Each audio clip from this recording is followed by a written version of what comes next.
আরে যাও গাড়ি নিয়েছি তোমার বড় বাবা সালাম দাও। আসসালামু আলাইকুম আপা। এই পাখি তুমি না আগে আমার শাসি করে ডাকতি আপনার বাবা করে রাখোস কেন? আমার করে ডাক্তার সেটা আমার আমি বিয়ে করবো আমার কথা হচ্ছে আমার মন বুঝবো হয়। আমি যদি ওরা নাচতে করে নাচবো গাইতে করলে গাইবো ঘুমাইতে করলে ঘুমাইবো ডিগবাজি যদি দিতে চাই ডিগবাজি দিব দিবা না? হ্যাঁ দিবেন আমি দিয়ে দেখাই। না আমরা জানি শুনেন আপনি পেলে আমি সমুদ্র যাবিতে রাজি, আগুনও যাবিতে রাজি, আপনার লোক আমি ঘরেও থাকতে রাজি, আমার গঞ্জনগুলোও থাকতে পারবো। Excel first class. তাহলে ঘরটা খালি করে দিই, আজকে তো জানি আমরা ধরবো। তুমি আমার বলবো তুমি না একটা বিয়ে করে আনবা, তাহলে আমরা তিনজন মিলে একসাথে ঘুরতে পারবো। এই পাখি আমার ঘরে নতুন শাড়ি চুড়ি সব আছে, যা শাড়ি পছন্দ করে সাজগোজ কর, তারপর বিয়ে কর। আচ্ছা চল। ভাই গো গরম দিয়া বাইরে আমার যারা দিকে বললাম বলবে ডাইটাই অপমান করবেন রাস্তায় করলেই পারতেন।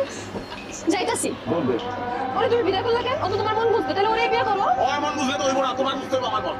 আমরা দেখছেন আপনার বলে কি কাম করতেছে? তুই আবার এখানে তোর না কিছু বাড়ি বাড়ি থাকতে যা।